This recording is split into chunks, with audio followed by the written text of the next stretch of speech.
Shri Krishna Chaitanya Prabhu Nityananda. Hare Krishna, welcome. We have Bhagavad-gita here, Bhagavad-gita as it is, translation and commentary by His Divine Grace A.C. Bhaktivedanta Swami Prabhupada, and my name is Labanga Latika. We are reading the 5th chapter, Karma Yoga, Action in Krishna Consciousness, and we have come to text 20, so we are nearing the end. I will read the Sanskrit. Na prahrishit priyang prapya nodvidjet prapya cha priyam sthira buddhira sangmudho brahmavid brahmani sthita. A person who neither rejoices upon achieving something pleasant nor laments upon obtaining something unpleasant, who is self-intelligent, who is unbewildered, and who knows the signs of God, is already situated in transcendence. Yes, Karma Yoga, Action in Krishna Consciousness, it's a little bit how to apply this philosophy in a practical way, and we get, sometimes we want a big picture, and sometimes when we read it verse by verse, then sometimes it's a little difficult to keep the big picture. But here we're speaking about self-realization. In this human form of life, we have access to self-realization. We were reading the previous couple of verses about how a learned, humble sage sees with his equal vision a cow and an elephant, a dog, a brahmana, everybody, because the spiritual vision is seeing them on the same level. The material vision is seeing them differently according to their bodies, their qualifications, their abilities, and so on. And here also, not so much in relation to other persons outside of us, but in relationship to ourselves. Regardless of the situation, a spiritualist is not changed. Something happy comes, something bad comes, and of course we deal with it. Everyone has to deal with it. I remember this many years ago. I was in a car, we were driving, and among the devotees, one person was going to catch a flight, one was catching a train, and one was, well, they were all on a schedule. And then since we were driving, there was a visitor there who said, well, I'll hop in the car, I'll go to Stockholm with you. Then we ran out of petrol because we were not so well organized. And then one of them went off with this, to bring petrol to the car. The rest of us were sitting there. And they took out their japa beads, their chanting beads, and they just started chanting Hare Krishna. Because what could you do? You couldn't do anything about it. So let's just be situated in transcendence and chant Hare Krishna. And this guest, who was in no hurry, who didn't have any times to catch, any trains to catch or anything, he became so disturbed by this waiting that he got out of the car and started walking instead. And then I was thinking, yes, this is very interesting. So if you get a ride, it's very pleasant. If you run out of petrol, it's very unpleasant. But it doesn't change who you are. I will read a little bit of the purport. The symptoms of the self-realized person are given herein. The first symptom is that he is not illusioned by the false identification of the body with his true self. He knows perfectly well that he is not this body, but is the fragmental portion of the Supreme Personality of Godhead. He is therefore not joyful in achieving something, nor does he lament in losing anything, which is related to his body. This steadiness of mind is called sthira buddhi, or self-intelligence. He is therefore never bewildered by mistaking the gross body for the soul, nor does he accept the body as permanent and disregard the existence of the soul. This knowledge elevates him to the station of knowing the complete science of the absolute truth, namely Brahman, Paramatma and Bhagavan. He thus knows his constitutional position perfectly well, without falsely trying to become one with the Supreme in all respects. This is called Brahman realization, of self-realization. Such steady consciousness is called Krishna consciousness. So we can see that in small aspects. I was on the commuter train coming here today, and across from me there was a girl and or a young lady speaking to her friend, and she was saying, "I'm in a bad mood today," and that was that. So she was just grumpy, and I was reflecting on the fact that yes, I can be a little bit annoyed sometimes when circumstances or other people provoke me, but it's not that I wake up and I'm in a bad mood. Why would I be in a bad mood? I have no reason to be in a bad mood. And I think it's the actual effect of spending some years chanting Krishna's name and focusing. See, I'm not claiming to have reached a very high level of realization, but at least trying to focus on that level of the soul, on that level of God. And then the daily ups and downs, the good and the bad, they come and they go. And Bhagavad-gita keeps coming back to this. Just like happiness and happiness and distress, it's like summer and winter seasons. They come and they go, and they affect the body. But I'm not that body. And that spiritual level, that situation is always very steady. So we can look at these descriptions and think how they are so different to the aims in the material world, where we are kind of pushed into this, the opposite of this steady, peaceful mind, that we want something, we lost something, there's always so much emotions and so much up and down, and we try to look for some happiness, but the happiness doesn't come from stimulating the senses or from something something exciting or something.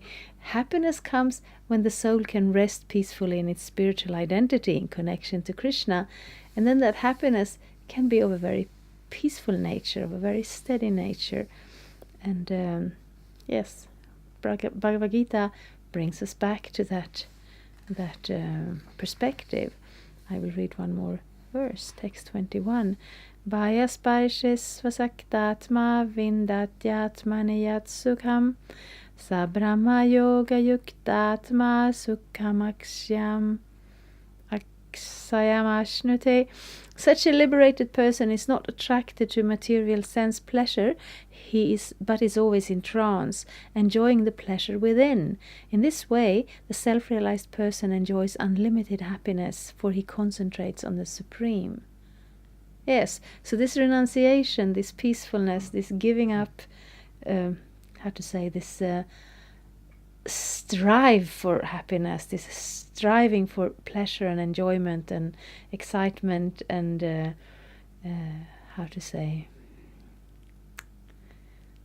I don't find a word, but the way how we think to just do the same thing is very boring. We have to change it up a bit all the time, and then we hear of this satisfaction in the self. What does it actually mean? What it does mean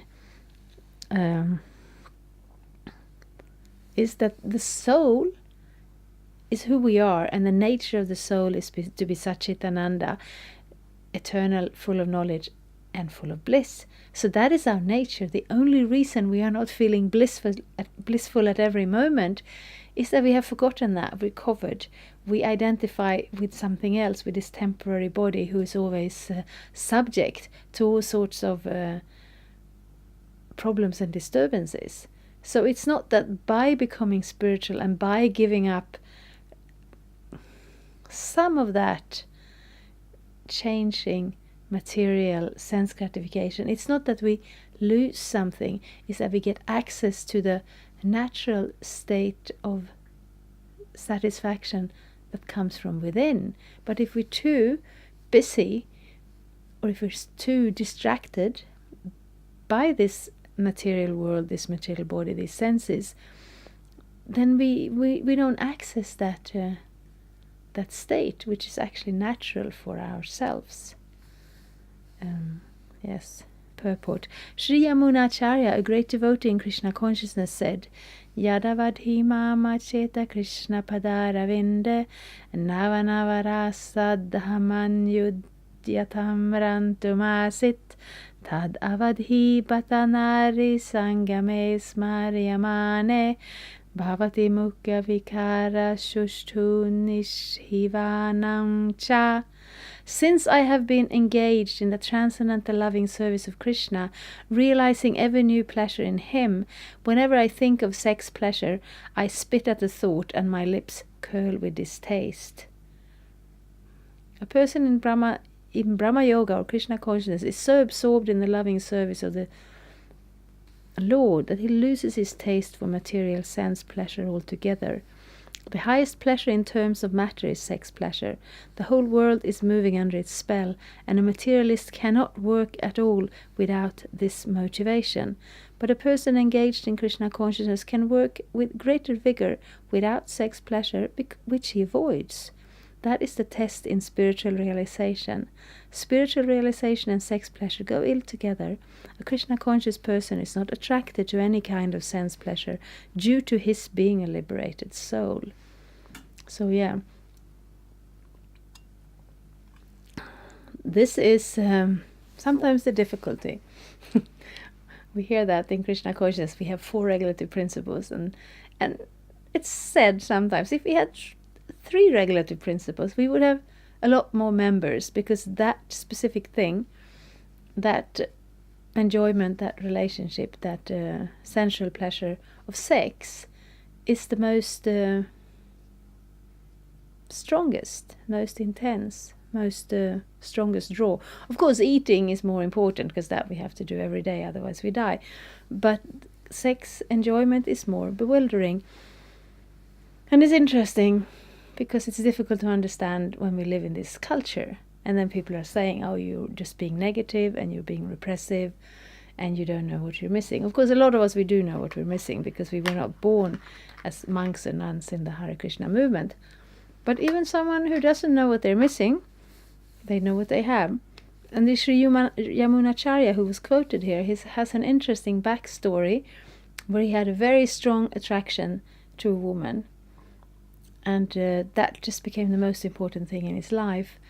And one day, the story goes that he had been very busy and it was terrible weather, and there was the river, he had to cross a river that was inundated, and somehow or another in the rain, he went to her door, and she just looked at him and said, are you crazy? If you had put all this endeavor into realizing your spiritual nature and your relationship to Krishna, you would have been a pure devotee by now.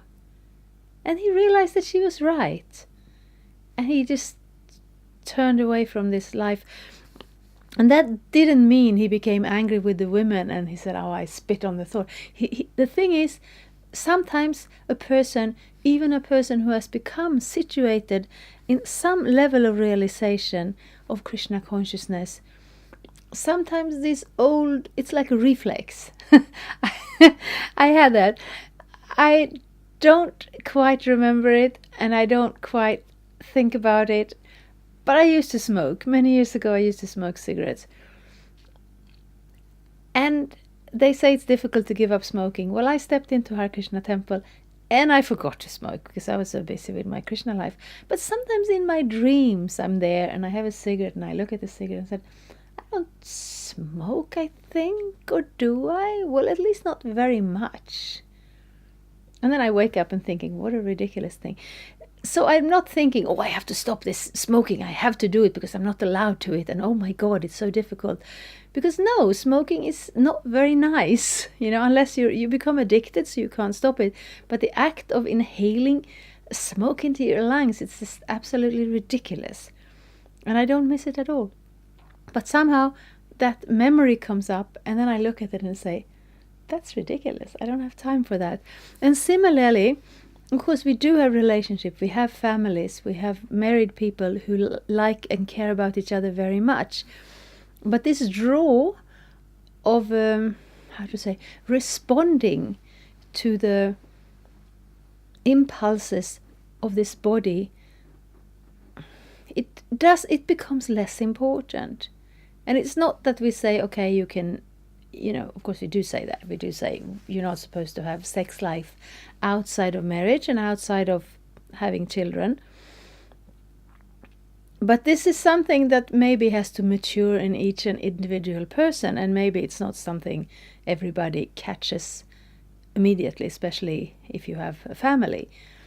There can be some difficulties in it. The thing is, though, it's not a question of giving something up because it's bad and we look down on you and everything is bad and you have to be good, because otherwise you're not accepted.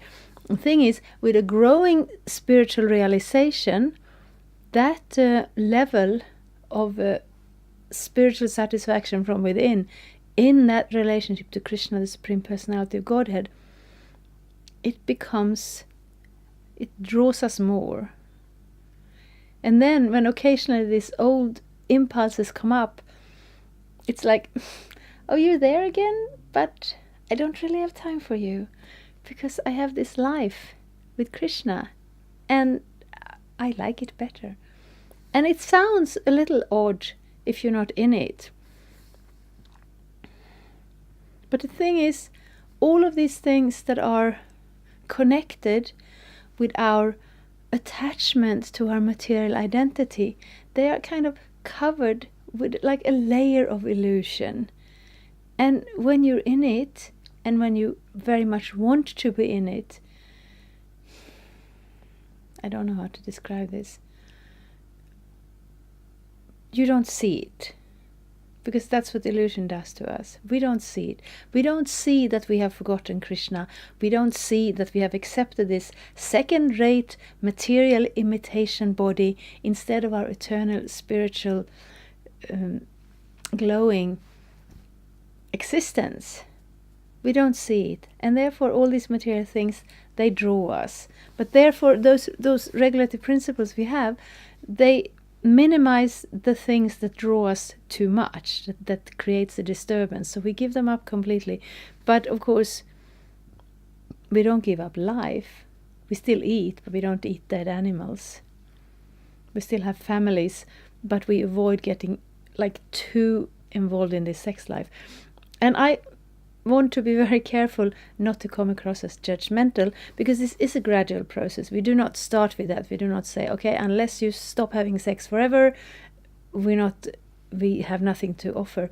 Of course we do. We can read the Bhagavad-gita, we can chant Krishna's holy name, and we can, grow our attraction to Krishna.